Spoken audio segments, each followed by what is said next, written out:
Hello everyone, welcome back to my channel IT core. हम continue कर रहे थे अपनी सेंटेंस फॉर्मेशन की जर्नी। अब तक मैंने आपको काफ़ी सारे नए कॉन्सेप्ट इसमें ऐड ऑन करवाए हैं। आज का जो कॉन्सेप्ट है वो बहुत इंटरेस्टिंग होने वाला है। आप किसी को कैसे बता सकते हैं कि आपका कोई काम करने का मन कर रहा है या नहीं? जैसे कि आज मेरा कुछ मीठा खाने का मन कर रहा है। इसको आप कैसे डिफाइन करेंगे इंग्लिश में? तो ये वीडियो एंड तक देखिएगा। लेकिन उससे पहले एक रिक्वेस्ट कि अगर आप इस चैनल पर नए हैं सो प्लीज़ मेरे चैनल को सब्सक्राइब करें और मेरी प्लेलिस्ट को एक्सेस करें ताकि अब तक जितने कॉन्सेप्ट हमने कवर किए हैं उनका बेनिफिट आप भी ले सके। सो कंटिन्यू करते हैं हमारा आज का लेक्चर। लास्ट क्लास में हमने कवर किया था क्वेश्चन टैग्स, तो उसका रिकैप करिए। क्वेश्चन टैग्स हिंदी में इसका मतलब है ना, और क्वेश्चन मार्क। कॉम्बिनेशन इसके दो थे, पहला पॉजिटिव सेंटेंसेस के साथ और दूसरा नेगेटिव सेंटेंसेस के साथ। यानी कि अगर हमारा कॉमा से पहले वाला पार्ट पॉजिटिव सेंटेंस का है तब फॉर्मेशन होगा helping verb plus anti, not का शॉर्ट फॉर्म प्लस प्रोनाउन और साथ में क्वेश्चन मार्क। दूसरा फॉर्मेशन था कि अगर पहला पार्ट सेंटेंस का नेगेटिव है यानी कि सेंटेंस में नो, नॉट, डोंट यूज हुआ है तब हेल्पिंग वर्ब और डायरेक्ट प्रोनाउन यानी ये वाला पार्ट कट किया और क्वेश्चन मार्क। एग्जाम्पल वही ले लेते हैं जो हमने होमवर्क में दिए थे। पहला था कि यह उसकी बेवकूफ़ी थी, है ना, है कि वही, ये दिया था हमने। अब है ना या है कि नहीं, इन दोनों की सेंस में क्वेश्चन टैग का हम यूज कर सकते हैं। ये उसकी बेवकूफ़ी थी को कैसे डिफाइन करते हैं? वॉज से, it was his foolishness. Comma के बाद क्या आएगा?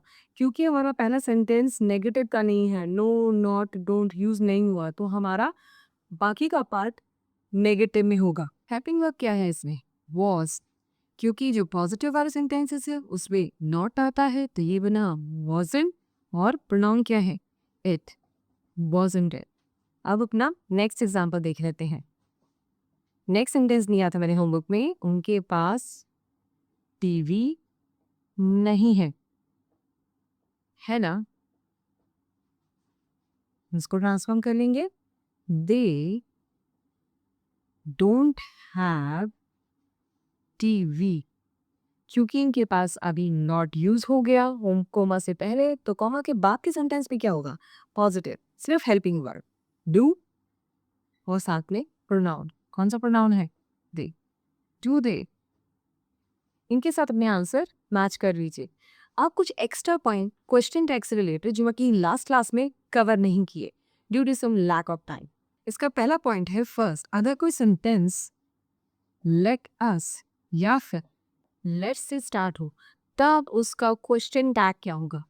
यानी कि एग्जांपल ले लेते हैं, लेट्स लीव नाउ, तो क्वेश्चन के बाद कौन सा हेल्पिंग वर्ब आएगा? आपको पता चल रहा है? नहीं, वो होगा शल बी। लेट अस तो मतलब हमारा मतलब होता है कि हम, तो उस हिसाब पे शल के साथ वी ऐड होगा। दूसरा इंपॉर्टेंट पॉइंट ये है कि जब भी कोई सेंटेंस आई एम से स्टार्ट हो रहा है और वो सेंटेंस पॉजिटिव है यानी कि उसमें नॉट का यूज नहीं हुआ तब हेल्पिंग वर्ब क्या होगी? ये एक्सेप्शन है जो मैं बता रही हूँ। एग्जाम्पल जैसे कि आई एम रेडी, तब हेल्पिंग वर्ब क्या होगी या तब क्वेश्चन टैग क्या होगा? एम आई? नहीं, गलत है, वो होगा आंट आई। मैंने कहा था, बस ये चीज़ें याद रखना पॉइंट्स में कि जब भी आई एम से कोई सेंटेंस स्टार्ट हो रहा है और वो पॉजिटिव में है तब उसकी क्वेश्चन टैग क्या होगी? आंट आई। तीसरा सबसे इंपॉर्टेंट पॉइंट है कि जब भी सेंटेंस में everybody, everyone, somebody, someone, no one, none या फिर नीदर यूज हो रहा है तब उसके क्वेश्चन टैग में कौन सी हेल्पिंग वर्ब होगी? दे। ये याद रखना। बस ये तीन इंपॉर्टेंट पॉइंट्स से जब भी आप क्वेश्चन टैग से रिलेटेड कोई भी सेंटेंसेस बनाए और आप देख रहे हैं कि इनमें से कोई पॉइंट मैच हो रहा है तो प्लीज़ इनकी थॉरो रिवीजन कर लीजिएगा ताकि आगे चल के इनको यूज़ करते वक्त आपको कोई कन्फ्यूजन ना हो। अब हमारा सेंटेंस फॉर्मेशन का आज का कॉन्सेप्ट, यानी कि हम कैसे डिफाइन कर सकते हैं कि मेरा मन कर रहा है या मेरा मन नहीं कर रहा। जैसे कि आज मेरा कुछ मीठा खाने का मन कर रहा है, या फिर आज मेरा बाहर जाने का मन कर रहा है, या आज मेरा बाहर जाने का मन नहीं कर रहा है। तो इंग्लिश में वो पर्टिकुलर वर्ड कौन सा है जो आपकी इच्छाएं बताता है? वो है फील लाइक। नोट डाउन कर लीजिए, ये वर्ड बहुत इंपॉर्टेंट है। तो इसका फॉर्मेशन देखिए, ठीक है। सबसे पहले तो सब्जेक्ट यानी कि कर्ता, उसके बाद फील लाइक। और जब भी आप फील लाइक का यूज करेंगे, चाहे वो प्रेजेंट में हो पास्ट में हो, तब वर्ब के साथ क्या आएगा? आईएनजी। एक एग्जांपल देख लेते हैं। जैसे कि अभी मैंने बताया कि आज मेरा मीठा खाने का मन कर रहा है। कर रहा है यानी कि कंटिन्यूस फॉर्म आ रही है। अब इसको ट्रांसफॉर्म कर लेते हैं। I feel like eating something sweet. देखा, सब्जेक्ट के बाद क्या आया? Feel like. वर्ब के साथ आईएनजी हमने ऐड ऑन कर लिए। तो फील लाइक कब यूज होगा? जब मन कर रहा है या फिर मन करना। साथ ही साथ अगर आपका इच्छा बताना हो, जैसे कि आज मेरा मीठा खाने की इच्छा हो रही है, तो दोनों सेंस में आप चाहें तो फील लाइक का यूज कर सकते हैं। लेकिन जब भी फील लाइक यूज करेंगे, उसके साथ क्या आएगा? Verb plus ING. अब कुछ और एग्जाम्पल के साथ अपने इस कॉन्सेप्ट को क्लियर करते हैं। अभी जो हमने एग्जाम्पल देखा वो पॉजिटिव का था, लेकिन अगर मैं नेगेटिव सेंटेंसेस बनाऊं, जैसे कि आज मुझे कुछ मीठा खाने की इच्छा नहीं हो रही है। जब मैंने पहला सेंटेंस बनाया था कि आज मुझे कुछ मीठा खाने की इच्छा हो रही है या मीठा खाने का मन कर रहा है, तब सब्जेक्ट के डायरेक्ट बाद हमने फील लाइक का यूज किया था। लेकिन नेगेटिव में थोड़ा सा ट्वीक है, जैसे कि आई डोंट फील लाइक। बस नेगेटिव में आपको ये ध्यान रहेगा, बस प्रेजेंट के हिसाब से डोंट और पास्ट के हिसाब से या तो डिड आएगा, डिडंट आएगा, या फिर एक और एग्जांपल के साथ मैं आपको फील लाइक में भी चेंज दिखाऊंगी। I don't feel like eating anything sweet today. ये तो हुआ हमारा नेगेटिव सेंटेंसेस यानी प्रेजेंट नेगेटिव सेंटेंसेस। और अगर मैं इसमें पास्ट बनाऊं तो, जैसे कि एक गुस्से वाला सेंटेंसेस लेते हैं।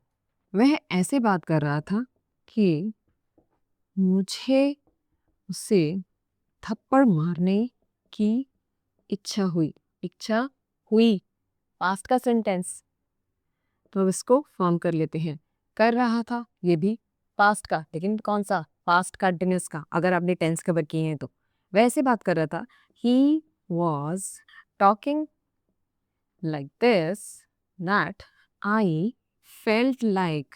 फील लाइक को हमने पास्ट में कन्वर्ट कर दिया, क्या ये फील लाइक को हमने फेल्ट लाइक यानी कि सिर्फ इस वर्ड को हमने फील को फेल्ट में ट्रांसफॉर्म कर दिया। आई फील लाइक बाकी की बिल्कुल सेम है। स्लैपिंग ऑन हिज फेस, यानी कि स्लैप और आईएनजी, वर्ब के साथ आईएनजी, और ऑन हिज फेस। फॉर्मेशन पे ध्यान दीजिएगा, जब हम नेगेटिव देते हैं तब आई के डायरेक्ट बाद डोंट या डिडंट का भी यूज हो सकता है।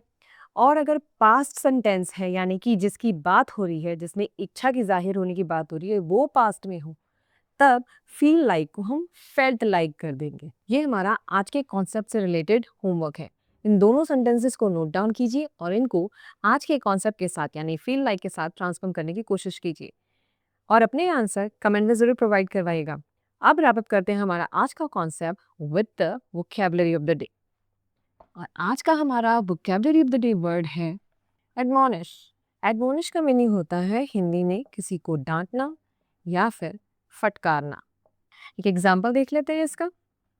शिक्षक को अपने विद्यार्थियों को जोर से बोलने के लिए डांटना पड़ा। और अगर आपने मेरी ऑक्सिलरी वर्ब की क्लास 10 की है तो आपको पड़ा मीनिंग में क्या वर्ड यूज होता है वो पता होना चाहिए।